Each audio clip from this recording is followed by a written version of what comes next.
ہاں، حضرت مسیح موعود علیہ السلام کے دو الہامات لے کر ان کا تمسخر اڑایا گیا ہے۔ ایک یہ انت منی بمنزلۃ ولدی، تو میرا ہے جیسے بیٹا ہو۔ منی کا مطلب مجھ سے، میرے اندر سے نہیں ہے، یہ جھوٹ بولتے ہیں مولوی۔ انتا کو اگر اپنی طرف منسوب کرنا ہو تو انتی کہا ہی نہیں جا سکتا، من لفظ بیچ میں لازماً داخل کرنا پڑتا ہے، یہ عربی قاعدہ ہے۔ اور انت منی کا مطلب ہے تو میرا ہے۔ بمنزلت ولدی، جس طرح باپ کا بیٹا ہوتا ہے اس کو اتنا گہرا تعلق ہوتا ہے، انت منی بمنزلت اولادی، تو ایسا ہے جیسے اولاد ہو کسی کو۔ یہ باتیں لکھ کر پھر وہ تمسخر اڑاتے ہیں کہ دیکھو یہ کیسا نعوذ باللہ من ذالک مشرک ہے کہ اللہ کا بیٹا بننے کا دعوے دار ہو گیا ہے۔ اس کے علاوہ میں کچھ اور اعتراض اکٹھے کرتا ہوں، ہاں کچھ اور اعتراض بھی سنا دیتا ہوں، سب کا اکٹھا جواب دوں گا پھر۔ ایک یہ کہتے ہیں کہ حضرت مسیح موعود علیہ السلام نے کہا کہ مجھے حیض آتا ہے اور میں عورت ہوں، اور مجھے حیض بھی آتا ہے، اور پھر اس کے بعد جب طہر کی حالت ہوئی تو بچہ بھی پیدا ہو گیا۔ پھر کہتے ہیں کہ خدا تعالیٰ کی بیوی بننے کا دعوے دار ہے، اور یہ دعویٰ کرتے ہیں کہ جس طرح ایک خاوند کا بیوی سے تعلق ہوتا ہے، ویسے حضرت مسیح موعود علیہ السلام نے نعوذ باللہ اللہ تعالیٰ کی بیوی بنے اور اللہ تعالیٰ کی طرف وہ فعل منسوب کیے جو خاوند بیوی سے کرتا ہے۔ یہ حالت ہے۔ ابھی 2 دن ہوئے کسی ایک سوال میں نے اٹھایا تھا، کسی نے کہا تھا کہ مولویوں کو لوگ برا بھلا کیوں کہتے ہیں؟ یہ باتیں کرنے والے ان کو کیا کہیں گے آپ؟ ایسے ناپاک دل ہیں کہ کوئی حیا نہیں، کوئی دل میں شرافت کا مادہ تک نہیں، ورنہ ایسے بغض دل سے نہ اچھلیں۔ پھر وہ کہتے ہیں مریم بن گئے، اور مریمی حالت سے پھر عیسیٰ پیدا ہوا، اور یہ جو مضمون ہے اس کو اس طرح بیان کرتے ہیں کہ واقعتاً نعوذ باللہ من ذالک مسیح موعود کہتے ہیں میرا حیض جاری ہو گیا، پھر میں عورت بنا، پھر اللہ تعالیٰ سے میرے تعلقات قائم ہوئے، پھر ایک بیٹا بنا اور اس کا نام عیسیٰ ہے اور وہ میں ہوں۔ یہ ہے مضمون ان کی طرف سے جو نقشہ کھینچا گیا ہے۔ پھر اور بھی تھے بہت سے گند، اطفال اللہ لفظ استعمال کہتے ہیں کیا گیا ہے۔ پھر کہتے ہیں دیکھو یہ صاف بتایا گیا ہے، یہی گرگٹی صاحب لکھتے ہیں کہ میرا خدا سے ایک نہانی تعلق ہے جو ناقابل بیان ہے۔ کہتے ہیں جب نہانی تعلق ناقابل بیان ہو تو کیا ہوتا ہے؟ اب جو غلیظ مولوی ہر وقت گند کی باتیں سوچے، اس کے ذہن میں نہانی تعلق اس کے سوا ہو ہی کوئی نہیں سکتا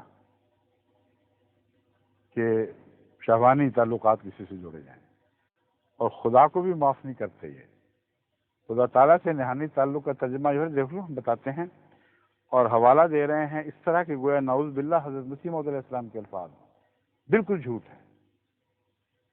حوالہ دیتے ہیں کہ دیکھو اس کی تعلقات کا ثبوت کیا ہے۔ وہ کہتے ہیں بابو الہی بخش، یہ تو وہی ہے ذرا تھا، دوسرا جو حصہ ہے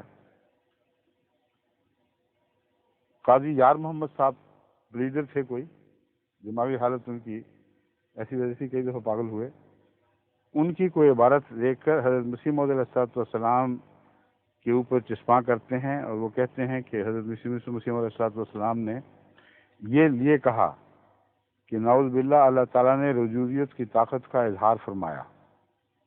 آگے لکھتے ہیں سمجھنے والے سمجھ جائیں کیا اشارہ ہے، اور یہ ظاہر کر رہے ہیں یہ مسیح موعود علیہ السلام کی عبارت ہے، بالکل جھوٹ، کلیتاً یہ ایک افتراء ہے جو مسیح موعود پر بنا گیا ہے۔ اب میں بتاتا ہوں کہ یہ جو مضامین ہیں یہ کن موقعوں پر کن معنوں میں فرمائے گئے ہیں، اور حضرت مسیح موعود علیہ السلام کیا فرما رہے تھے جس کو انہوں نے بگاڑ کر اپنی دلوں کے گند اچھال کر اس سے کیا بنا کر دکھایا۔ احمدیوں کی تربیت کے لیے، ان کو صورتحال سے مطلع کرنے کے لیے یہ تلخ گھونٹ آج بھرنا پڑ رہا ہے، مجبوری ہے، اس کے بغیر وہ جانتے تو ہیں مسیح موعود السلام کو، جانتے ہیں کہ کیسا پاک تعلق تھا اللہ اور رسول سے، اس لیے یہ تو ایک لمحہ کے لیے بھی کوئی احمدی سوچ نہیں سکتا کہ کوئی ایسی بات ہو سکتی ہے، مگر جب اس بکواس کو سنتے ہیں تو ان کو جواب کا پتہ نہیں پوری طرح، کیونکہ کتابوں پر اور متعلقہ حوالوں پر عبور نہیں ہے۔ حضرت مسیح موعود صلی اللہ علیہ وسلم جو حیض والی بات فرما رہے ہیں وہ ایک قانون قدرت کا حوالہ ہے جس میں ایک بہت ہی گہرا عارفانہ مضمون ہے۔ لفظ حیض استعمال ہوا ہے، مگر کن معنوں میں وہ آپ سن لیجئے، پھر میں اس کی مزید تشریح کرتا ہوں۔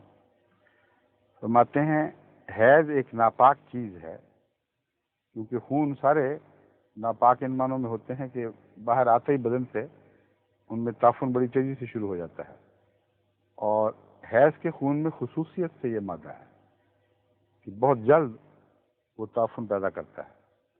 فرماتے ہیں اب یہ حیض ایک ایسی چیز ہے جس میں یہ تعفن کا مادہ پایا جاتا ہے، مگر اللہ کی شان ہے کہ صالح پاک اولاد اسی خون سے پیدا کرتا ہے، اور زمین آسمان کا فرق پڑ جاتا ہے۔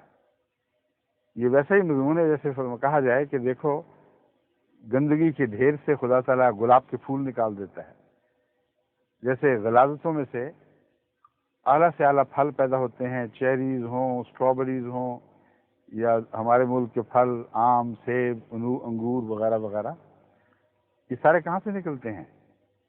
اس گندگی کے کھیت سے نکلتے ہیں۔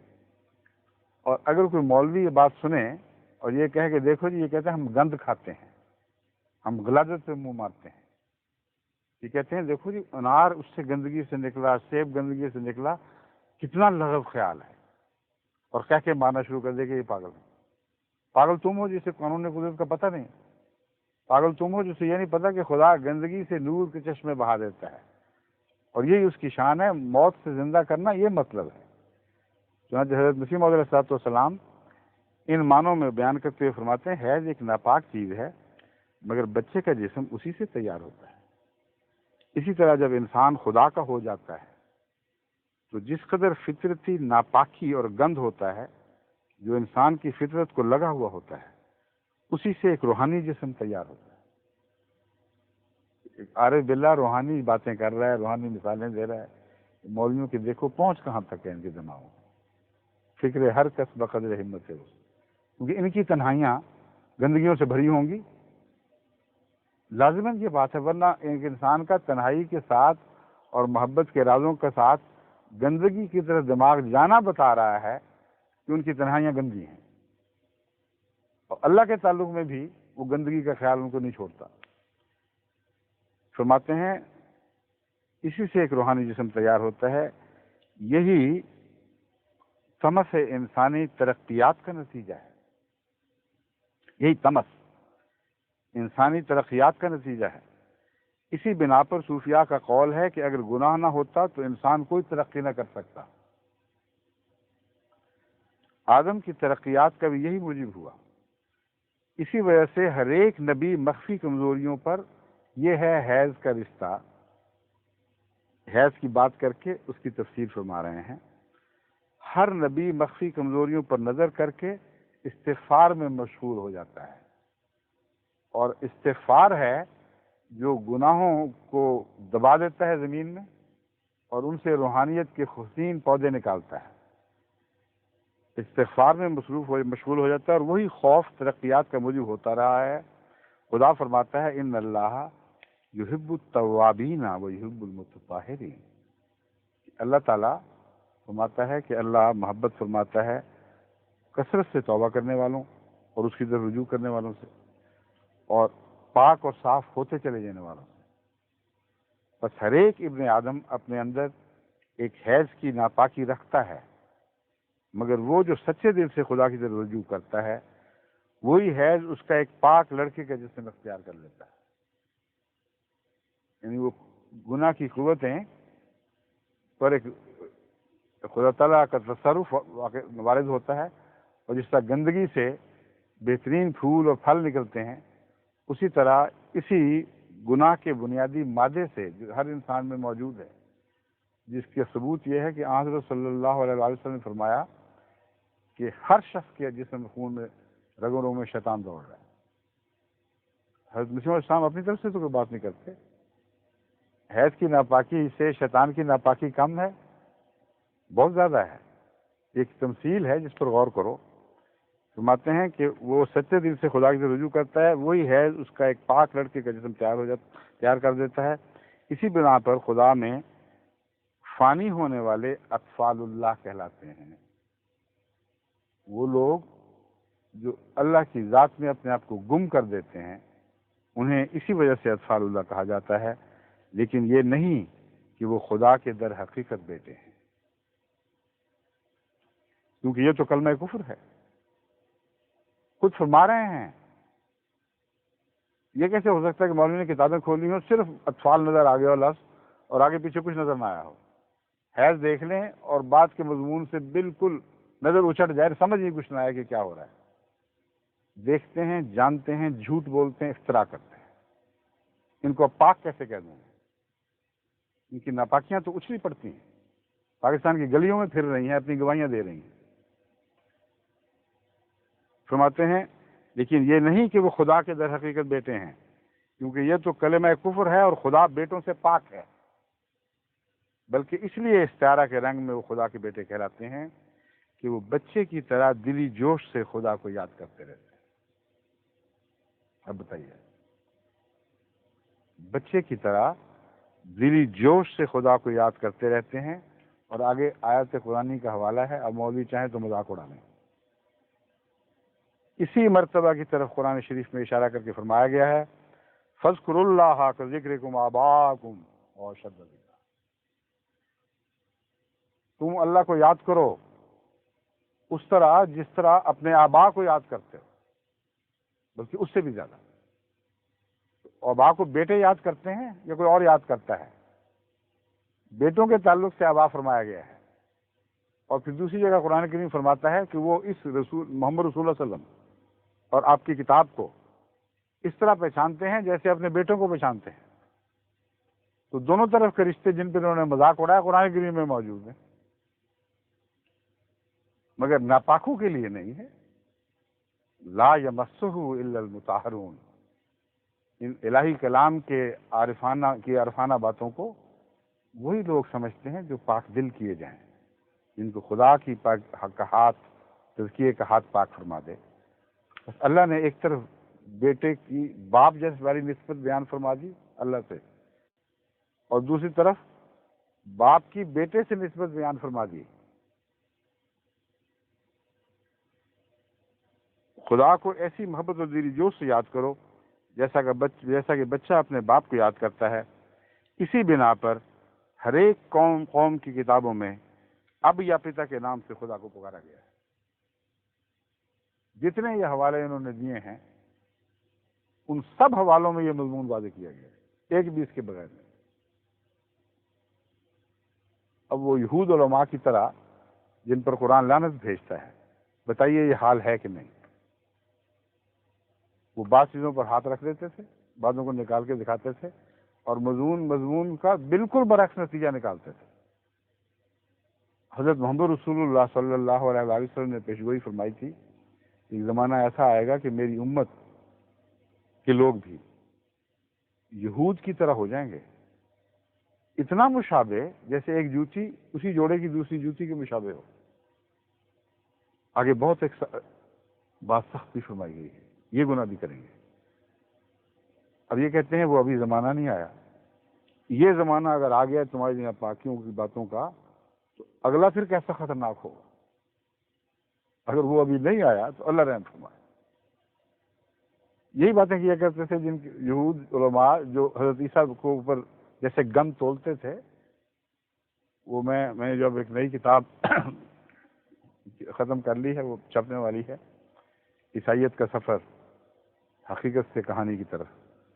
اس میں نے بعض مثالیں دی ہیں، ان کو پڑھ کے رونگٹے کھڑے ہو جاتے ہیں آدمی. کس طرح مسیح مظلوم پر اس زمانے کے مولویوں نے ناپاک حملے کیے ہیں اور اس زمانے کے حملے یاد آ جاتے ہیں. بس یہ ہے وہ مضمون جو حضرت مسیح موعود علیہ السلام نے بیان فرمایا، جس پر یہ تمسخر کرتے ہیں.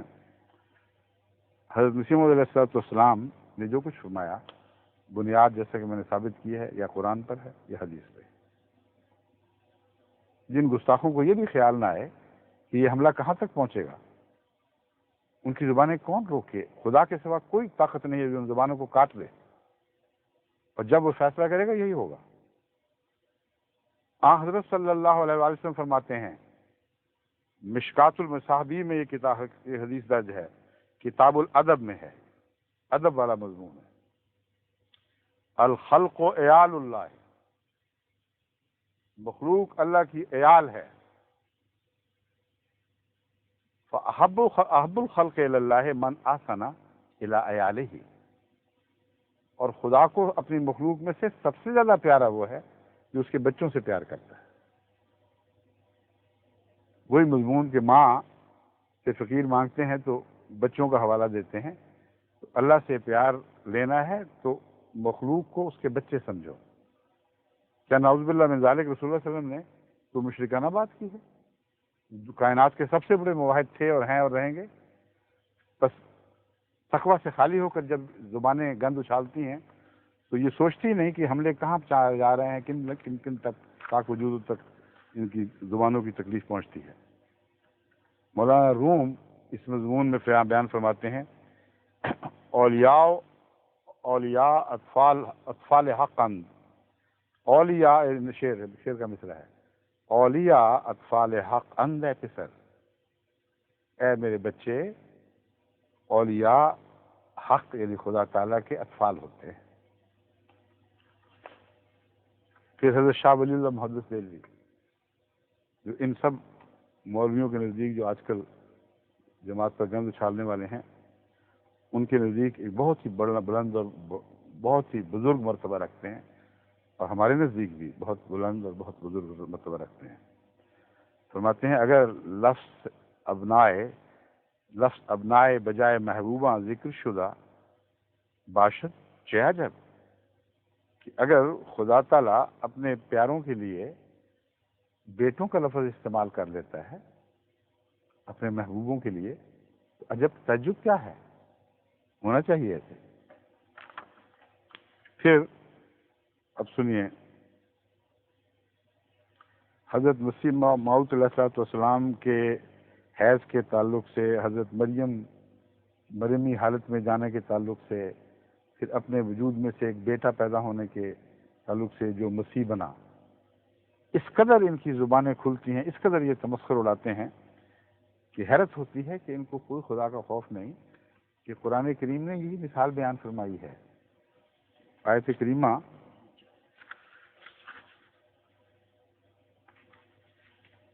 اللہ تعالیٰ فرماتا ہے مثالیں دیتے ہوئے، وَضَرَبَ اللَّهُ مَثَلًا لِلَّذِينَ آمَنُوا امْرَأَتَ فِرْعَوْنَ، اللہ تعالیٰ ان لوگوں کی مثال جو ایمان لائے ہیں فرعون کی بیوی سے دیتا ہے. اس قالت رب ابن لی عندک بیتا فی الجنت ونجنی من فرعون وعملہ، جب اس مجبور عورت نے جو فرعون بادشاہ کے قہر کے نیچے تھی یہ عرض کیا کہ اے میرے رب مجھے اپنی جناب سے جنت میں گھر عطا کر دے، یہ گھر میرے رہنے کا نہیں، فرعون کے گھر میں رہتی ہوں، ہر وقت کا ایک عذاب ہے. وَنَجِّنِي مِن فِرْعَوْنَ وَعَمَلِهِ، اور مجھے فرعون اور اس کے عمل سے نجات بخش. من القوم الظالمین، جو ظالموں کی قوم ہے، اس سے مجھے نجات بخش. ایک مثال ان مظلوم اہل ایمان کی ہے جو غیروں کے جبر کے نیچے زندگی بسر کر رہے ہیں، جس طرح پاکستان میں سوتین جی ہیں، مجبور بے اختیار جو مرضی چاہیں گند اچھالیں، اس کا نام دلداری رکھتے ہیں. اور دوسری مثال ہے اس سے اونچے طبقے کے ایمان والوں کی، وہ کسی مرد سے نہیں دی، وہ بھی عورت سے دی ہے. ان مولویوں کو اب بتائیں مومن ہیں تو کون سے مومن ہیں؟ یہاں تو دونوں ہی عورتیں ہیں. فرماتا ہے وہ مریم ابنت عمران، اور مریم جو عمران کی بیٹی تھی، التی احسنت فرجہا، اس نے اپنے اعضاء کی حفاظت کی. فنفخنا فیہ من روحنا، فیہا نہیں فرمایا فیہ، کیونکہ مومن سے مثال دے دی ہے. اس لیے مراد یہاں وہ مرد مومن ہیں جو مریمی صفات رکھتے ہیں. فرماتا ہے اللہ تعالیٰ وَفَنَفَخْنَا فِيهِ مِن رُوحِنَا وَصَدَّقَتْ بِكَلِمَاتِ رَبِّهَا وَكُتُبِهِ وَكَانَتْ مِنَ الْقَانِتِينَ. یہ تمام ضمیریں عورتوں والی ہیں، عورت کی طرف پھر رہی ہیں. جہاں نفخ روح کا ذکر فرمایا وہاں مرد کا ذکر کر دیا، جبکہ اسی مضمون کی آیت دوسری جگہ موجود ہے، وہاں عورت کی ضمیر پھیری گئی ہے. یہاں مریم کے اندر بچہ پیدا ہونے کا ذکر ہے، یعنی مسیح، وہاں ہا فرمایا گیا ہے، اس عورت میں ہم نے اپنی روح پھونکی. اور جہاں مومنوں سے مثال دے دی وہاں مرد کی ضمیر پھیر کر بتا دیا کہ یہ تمام پاکیزہ صفات جو اس عورت کی ہیں جس مومن مرد میں ہوں گی اس میں ہم روح پھونکیں گے. اور جس طرح اس پاک عورت کے بدن سے ایک پاک بیٹا پیدا ہوا جس کا نفسانی خواہشات سے کوئی تعلق نہیں تھا، اس طرح وہ مومن جو نفسانی خواہشات سے اپنے آپ کو پاک کر لیتے ہیں اور مریمی صفات اختیار کرتے ہیں، ان کے اپنے بدن سے، ان کے اندر سے ایک وجود پیدا ہوتا ہے اور وہ نفخ روح سے پیدا ہوتا ہے. یہ ہنستے ہیں کہ لو جی یہ ولادت مرد میں سے ایک ولادت ہو گئی، عورت بنا، یہ سارے قصے بنا کر بہت کیا کہ لگاتے ہیں. اب بتاؤ میرے سب کی سچائی کہاں گئی؟ اب سنو سچائی کیسے ثابت ہوتی ہے. حضرت مسیح فرماتے ہیں، علامہ سہروردی نے مسیح کے قول کا حوالہ دے کر تشریح کی ہے. کہتے ہیں خالص اور کامل یقین اسی ولادت سے حاصل ہوتا ہے، اور اس پیدائش کے ساتھ ہی انسان انبیاء کی وراثت کا مستحق ہوتا ہے. جس شخص کو وراثت انبیاء نہ ملے وہ باوجود دانا و ہوشیار ہونے کے در حقیقت پیدا ہی نہیں ہوا. مسیح کا ایک قول ہے کہ انسان 2 دفعہ پیدا ہوتا ہے. جو 2 دفعہ پیدا نہ ہو، دوسری دفعہ پیدا نہ ہو، وہ کچھ نہیں ہے. ایک دفعہ تو ماں کے پیٹ سے پیدا ہو گیا، دوبارہ کیسے پیدا ہوا؟ وہ پیدا ہونا ہے جس پر یہ ہنس رہے ہیں، کیونکہ آپ پیدا نہیں ہوئے. وہ دوسری پیدائش سے گزرے ہوں تو پھر سمجھ آئے کہ کیا ہوتی ہے. اس لیے ہنسنے سے اندھا کسی دیکھنے والے کو ہنس رہا ہو کہ پاگل پتہ نہیں کیسی باتیں کر رہے ہیں.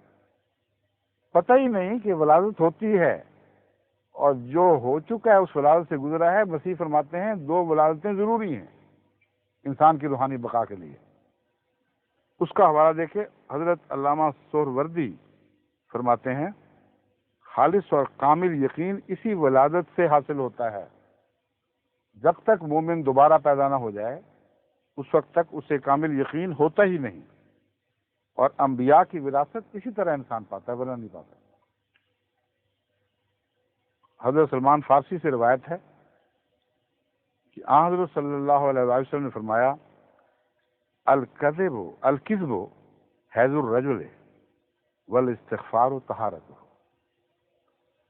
بعض احمدی سوچتے ہیں، کئی دفعہ سوچتے ہوں گے کہ مسیح موعود علیہ السلام کو یہ حیض کا لفظ بولنے کی ضرورت کیا تھی؟ جب تمثیل کو کھولنا ہو تو ساری باتیں بیان کی جاتی ہیں. اور اللہ تعالیٰ نے حضرت محمد مصطفیٰ صلی اللہ علیہ وسلم کے منہ سے بھی یہی لفظ جاری فرمایا.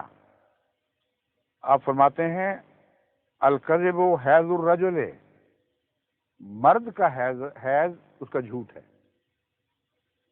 جب وہ جھوٹ بولتا ہے تو وہ سمجھو کہ وہ خدا تعالیٰ نے جو اس کو صلاحیتیں پاک ولادت کے لیے عطا کی تھیں وہ ضائع ہو جاتی ہیں، اور جھوٹ میں سب کچھ نکل جاتا ہے گند.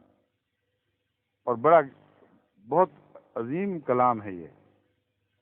حیض جو جاری ہو جاتا ہے وہ اگر بچہ پہلے بن چکا ہوتا تو وہ اس کے کام آتا، وہ جھوٹا گیا، بیکار گیا. تو مسیح علیہ السلام فرماتے ہیں کہ یہ حیض ہے جو مرد مومن کو عطا ہوتا ہے. وہ لوگ چاہتے ہیں کہ وہ دیکھیں اس کا حیض، یعنی اس کو جھوٹ پکڑیں، اس کا دیکھیں کہ سب کچھ گند کی صورت میں نکل گیا. مگر اللہ ہے جو فرماتا ہے کہ یہ حیض نہیں دکھایا جائے گا ان کو، پاک بندوں کا، اور وہ روحانی ولادت میں تبدیل ہوگا. بس رسول اکرم صلی اللہ علیہ وسلم نے جو لفظ استعمال فرمایا، اس لفظ کے استعمال سے دنیا میں کوئی مسلمان شرما سکتا ہی نہیں. تو احمدیوں کو کیا ضرورت ہے شرم کرنے کی کہ مسیح موعود نے وہی لفظ استعمال فرما دیا؟ آپ تو غلام کامل کے تھے، آپ نے تو پیچھے چلنا ہی چلنا تھا۔ فردوس الاخبار تالیف شیر وحی بن شہرزاد الدیلمی، جز 40 صفحہ 363، الناشر دار الکتاب العربی بیروت، یہ اس کتاب سے حوالہ دیا گیا ہے۔ حضرت مسیح کا جو حوالہ میں نے دیا تھا، جو پہلے آنا چاہیے تھا، وہ حوالہ بعد میں آنا چاہیے تھا، مگر میں پڑھ کے سنا دیتا ہوں۔ یوحنا باب 3 آیت 3 میں حضرت مسیح فرماتے ہیں، میں تجھ سے سچ سچ کہتا ہوں کہ جب تک کوئی نئے سرے سے پیدا نہ ہو وہ خدا کی بادشاہی کو نہیں دیکھ سکتا۔ اے مولوی ہو، تم تو دوسری پیدائش سے شرماتے اور گھبراتے ہو، تم تو دوسری پیدائش پر لانتیں ڈالتے ہو۔ بس یاد رکھو کہ تم کبھی خدا کی بادشاہت کو نہیں دیکھ سکو گے، کیونکہ مسیح پاک نے یہی فرمایا تھا، اور مسیح ثانی کے لیے لازم تھا کہ وہی باتیں کرے جو مسیح اول نے کی تھی۔ یہ اس کی سچائی کی دلیل ہے، نہ کہ جھوٹا ہونے کی۔ میں تجھ سے سچ سچ کہتا ہوں کہ جب تک کوئی نئے سرے سے پیدا نہ ہو وہ خدا کی بادشاہی کو نہیں دیکھ سکتا۔ حضرت سید عبدالقادر جیلانی رحمۃ اللہ علیہ نے اپنی کتاب فتوح الغیب میں مقالہ نمبر 26 کو عنوان پتہ ہے کیا دیا ہے؟ لا تکشف البرقع والقناع عن وجهک، کہ تیرے چہرے سے برقع اور پردہ نہیں اتارا جائے گا۔ اس کی تشریح کرتے ہوئے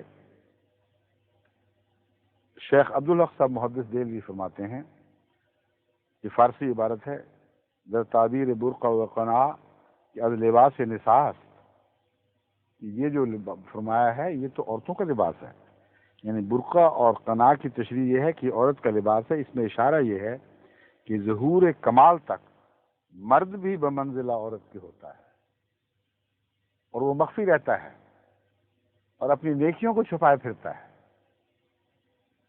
اپنی حرمت کی حفاظت کرتا ہے، اور دل نہیں چاہتا کہ دنیا کے سامنے باہر نکلے۔ یہ وہ راز کا تعلق ہے جو خدا سے اس کا ہوتا ہے، سوائے اللہ کے اس کی نیکیوں سے کوئی آگاہ نہیں ہوتا۔ تب خدا اس میں ایک روحانی وجود پیدا کرتا ہے۔ فرماتے ہیں جب وہ درجہ کمال کو پہنچتا ہے اس وقت اس کا مردانگی کا دعوت، جب تک نہ پہنچے اس وقت اس کا مردانگی کا دعوت درست نہیں ہے۔ بس یہ ہے وہ مضمون جس جو مسیح موعود علیہ الصلوۃ والسلام کی طرف انہوں نے منسوب کیا، اور سب جھوٹ اور جھوٹ ہے۔ جہاں وہ نطفے والی بات بکواس کی گئی ہے، وہاں مسیح موعود علیہ الصلوۃ والسلام فرماتے ہیں میری پیدائش اللہ کے پانی سے ہے، وجعلنا من الماء کل شیء حی، قرآن کی آیت ہے۔ فرماتے ہیں کہ میری روحانی زندگی بھی اسی پانی سے ہوئی ہے۔ تمہاری جسمانی زندگی ہوئی ہے اور دوسری تمہاری زندگی اگر گندگی سے ہے تو میں کیا کر سکتا ہوں، مگر میری تو دوسری زندگی بھی اللہ ہی کے پانی سے ہوئی ہے۔ اس عبارت کا یہ غلیظ ترجمہ مولویوں کے دماغ کی ایجاد ہے۔